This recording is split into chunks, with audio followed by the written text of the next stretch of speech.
기사추 안지용입니다. 오늘은 2023년을 뜨겁게 달궜던 사건 중에 하나였죠. 황의조 선수 관련된 이야기를 해볼까 합니다.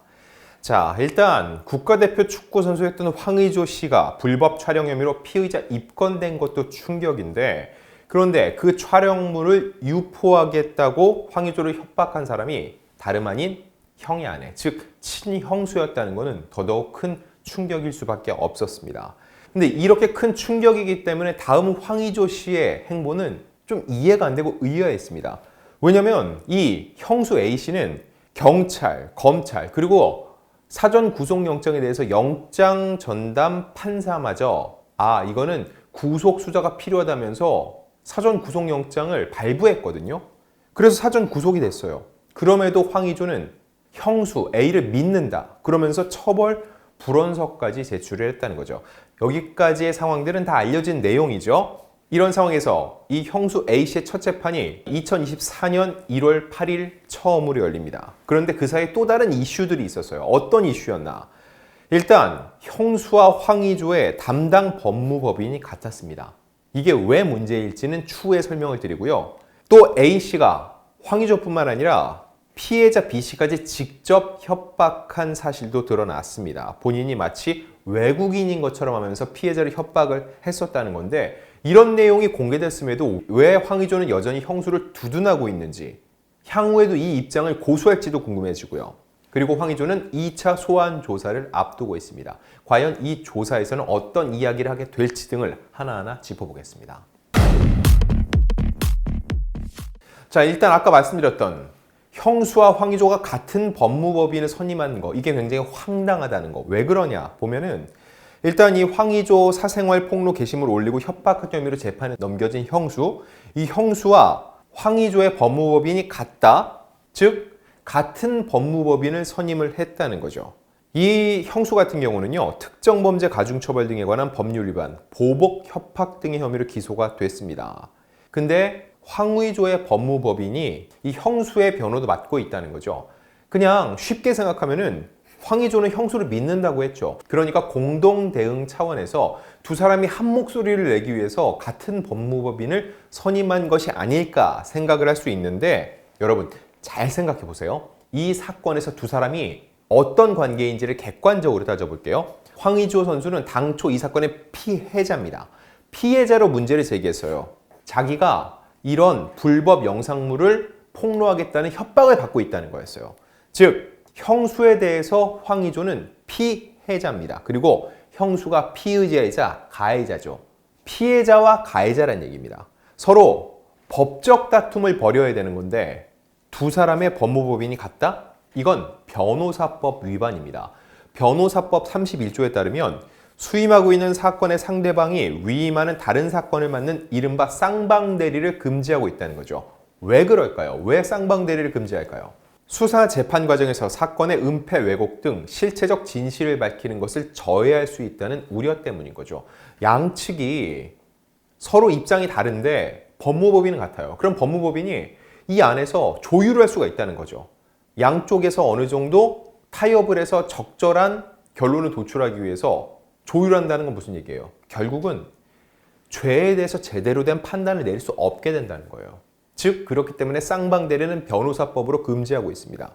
자, 언론 보도에 따르면 이 법무법인 측은 사건을 수임하긴 했지만 수사 과정에 참여는 하지 않았다는 입장인 것으로 알려졌는데, 이게 무슨 소리입니까 도대체?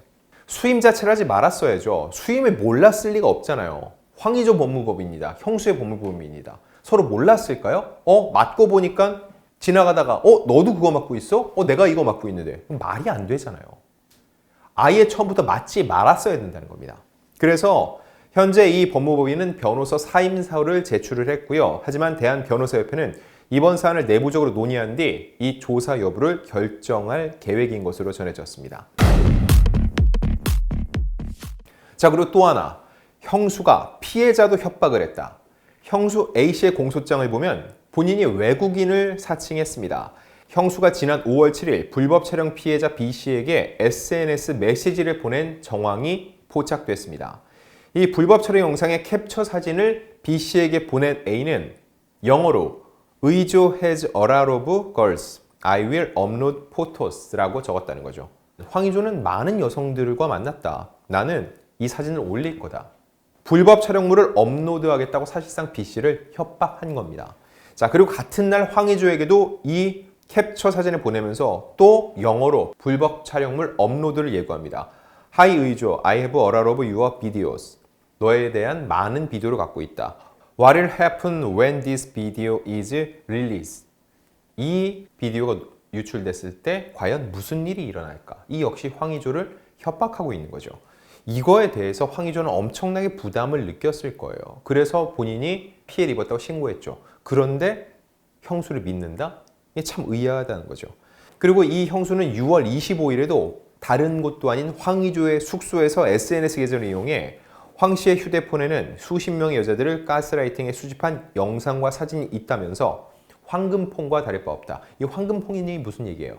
예전에 불미스러운 사건이 연루됐던 가수 정준영이 갖고 있었던 그 몹쓸 영상들이 담긴 그 폰이 황금폰이었죠. 이것과 다를 바 없다. 범죄 아닌가? 몇 개의 증거 사진 및 영상을 올린다라고 적었습니다. 그리고 검찰은 이 A씨가 같은 달 30일 또다시 황의조의 숙소에서 황의조에게 입장문 잘 봤다. 추가 영상이랑 카톡은 거짓말일 줄 알고 당당한 건가? 고소 취하하고 사과문을 올리면 공개되지 않은 영상들은 묻어주겠다는 내용의 이메일을 보낸 것으로 조사됐습니다. 이게 무슨 얘기예요? 고소 취하하고 사과문을 올려라. 황의조가 이거에 대해서 압박을 느끼고 이거는 법적으로 대응해야겠다고 고소를 하니까 이걸 취소해라.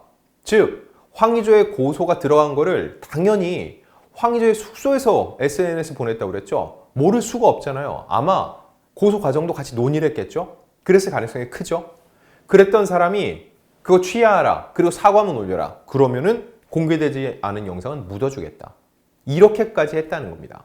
그럼에도 불구하고 황의조는 형수를 믿는다고 얘기를 하고 있고요. 자, 이 얘기를 왜 다시 해드렸나? 제가 볼 때 1월 8일 재판은 과연 누가 누구를 옹호하고 또 누가 누구를 공격할지가 너무 궁금하다는 겁니다. 제가 볼 땐 희대의 재판이 될 수 있을 것 같은데 일단 형수입니다. 형수는 피의자예요. 보복 협박한 혐의입니다. 본인이 황의조의 전 연인이라고 주장하면서 이런 폭로 행위를 하려고 했죠.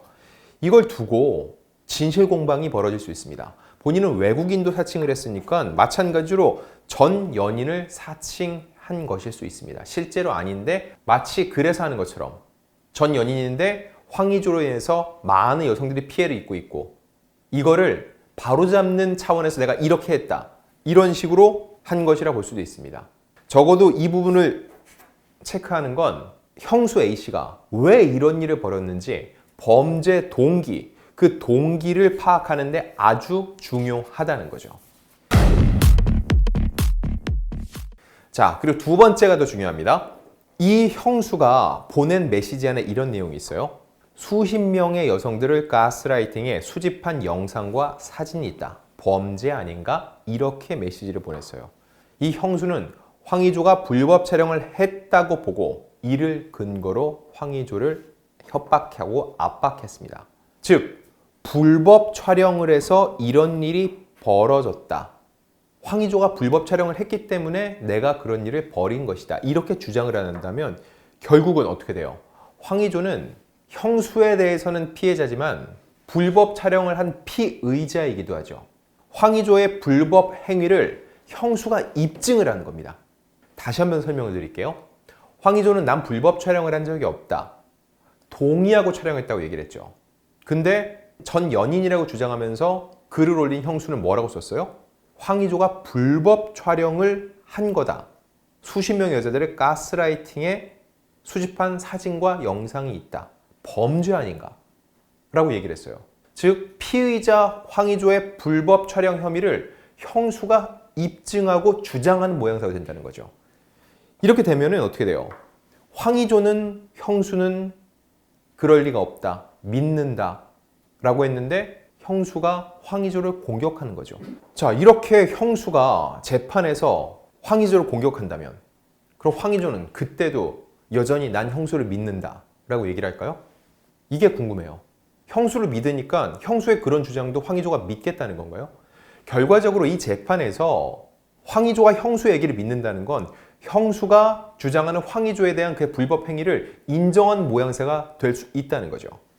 즉, 첫 번째 재판에서 형수의 입장이 어떨지, 그 입장에 대해서 황의조가 또 어떤 입장을 보일지는 향후 황의조의 불법 촬영 혐의 입증 과정에서도 굉장히 중요한 단서가 될 수 있다는 얘기입니다. 그래서 이 재판이 굉장히 중요하다는 거예요. 자, 그리고 황의조가 2차 소환을 앞두고 있습니다. 경찰이 이 동영상을 상대 동의 없이 촬영했다는 혐의를 받고 있는 황의조에 대해서 12월 27일까지 출석하라고 통보를 했습니다. 또 하나 중요한 건 뭘까요? 황의조 선수는 2차 가해 혐의도 받고 있습니다. 본인과 과거 교제했던 이 피해 여성에 대해서 그 사람의 신분을 어느 정도 알 수 있는 직업이라든지 몇 가지 사항을 특정을 했죠. 이게 명백한 2차 가해라는 거예요. 이거에 대해서 경찰 관계자는 신상 일부 공개 때문에 적극적으로 검토를 하고 있다 말씀을 드린다. 즉 2차 가해에 대해서도 수사 가능성을 확실히 열어두고 있다는 거죠. 입국 후 조사 시에 그 부분에 대해서 조사를 할 예정이라고 밝혔습니다. 2차 소환을 하게 되면 어떤 부분에 대한 조사가 이루어질까요? 동영상 유출 경위 및 영상 촬영 동의를 받았는지에 대한 추가적으로 조사를 할 계획인데 지금 디지털 포렌식을 계속하고 있죠. 디지털 포렌식을 통해서 황의조가 언제 어떻게 촬영을 했고 또 삭제를 했는지 혹은 외부로 유출이 됐는지 이런 내용들이 쭉 나오기 때문에 그런 내용들에 대해서 2차 소환 때 일일이 다 확인을 할 가능성이 높다는 겁니다. 과연 이 조사에서는 어떤 얘기를 하게 될지, 더 나아가 1월 8일 첫 형수의 재판에서는 과연 두 사람의 관계에 대해서 어떤 이야기가 오가고 두 사람은 어떠한 입장을 취하게 될지 이 부분도 끝까지 취재해 보겠습니다.